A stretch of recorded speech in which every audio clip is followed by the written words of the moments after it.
Šaukštas proto. Iš asmeninio dienoraščio 2000 metų kovo 8.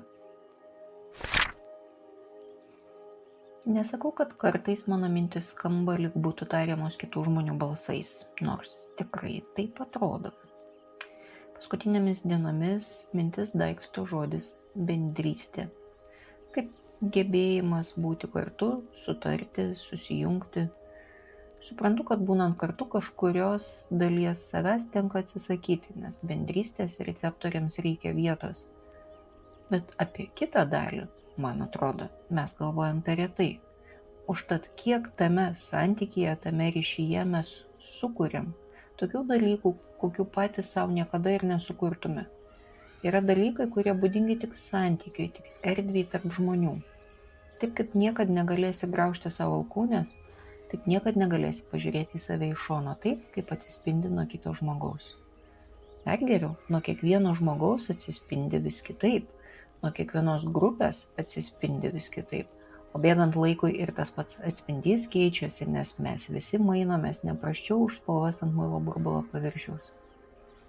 Santykiai su kitais žmonėmis yra neišsemiamas patirčių šaltinis, stogą raunantis, žavintis, bauginantis, džiuginantis ir keliantis nerimą. Viską vienu metu. Galime rinktis tą šaltinį pažinti ir jo mėgautis. Galime rinktis jo bijoti ir saugotis, atsitverdami sienomis, kontrolės priemonėmis ar įtarumu. Tai vis tiek yra sprendimas, kurį norisi įrodyti savo patiems savo vidiniais argumentais. Tai realybės niekaip nekeičia. Kaip ji buvo visapusė, taip ir bus. Viskas visada ateis komplekte iš pliusų ir minusų. Nėra pasirinkimo prisignaibyti pliusų už tai nemokant jokiais minusais. Visos pastangos, kurias mes dedame į savisaugą, lygiai taip pat gali būti skiriamos mokymui įsigyventi su minusais. Suprantu, kaip čia abstrakčiai skamba, bet tikiuosi, kad dar nepametu minties, kad viskas čia apie santykius tarp žmonių. Gyventi su minusais galima išmokti tai darant, o ne to vengiant. Jei piktinamės, vengiame, kritikuojame tai, kas nepatinka, tai realybės nekeičia. Kai kalbam apie požiūrio keitimą, tai niekada nereiškia dabar man tai labai patiks. Kalbam visų pirma ir visų svarbiausia apie tai, kad tai yra, buvo ir bus. Jau vien su šiuo teiginiu išsisprendžia labai daug įtampų. Sprendimas, ar kažkas yra pakeičiama ar nepakeičiama, yra uždavinys mąstymui. Ir jį svarbu iškelti ir įvardinti, nes čia irgi pilna paraščių, kuriuose klausimai gali voliotis neišspręsti. Man atrodo, aš per dažnai girdžiu, ką aš žinau, kai paklausiu, ar galit ką nors pakeisti. Reikia, būtina žinoti. Galiu pakeisti, reikia keisti. Tada jausimės gerai. Negaliu pakeisti, reikia priimti kaip realybę. Yra kaip yra. Nežinau, ar galiu pakeisti, reikia sužinoti. Labai aiški, beveik gludinto marmuro plokštėm klota sankryža, kurioje nėra kitų kelių. Ir stovėjimas sankryžos centre nieko neišspręs. Bendrystėje klausimai niekiek nekitokie. Ar galiu pakeisti kitą žmogų? Dažniausiai ne.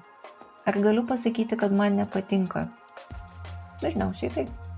Ar tai sukuria kitam žmogui pareigą keistis? Dažniausiai ne. Ar tai sukuria pasirinkimo laisvę bendrauti ar nebendrauti su žmonėmis, kurie patinka ir nepatinka? Dažniausiai taip. Ar yra tie žmonės, kurie tik patinka ir neturi jokių nepatinkančių savybių? Dažniausiai ne. Ar tai mano kaltė, kad matau ir patiriu kitų žmonių minusus? Dažniausiai ne.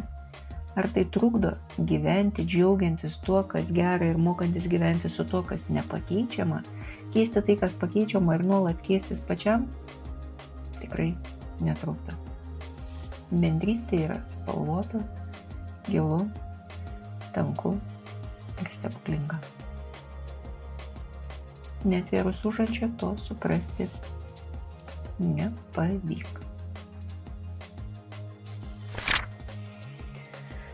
Aš Monika Kuzminskaitė, sveikatos ir mitybos psichologė, padedu spręsti kasdienius ir sudėtingus elgesio, mąstymo ir emocijų klausimus. Rašau, skaitau paskaitas, teikiu psichologinės konsultacijas. Mane rasit socialiniuose tinkluose vardu Šaukštas Protas arba gyvai Vilniuje Goštauto gatvėje.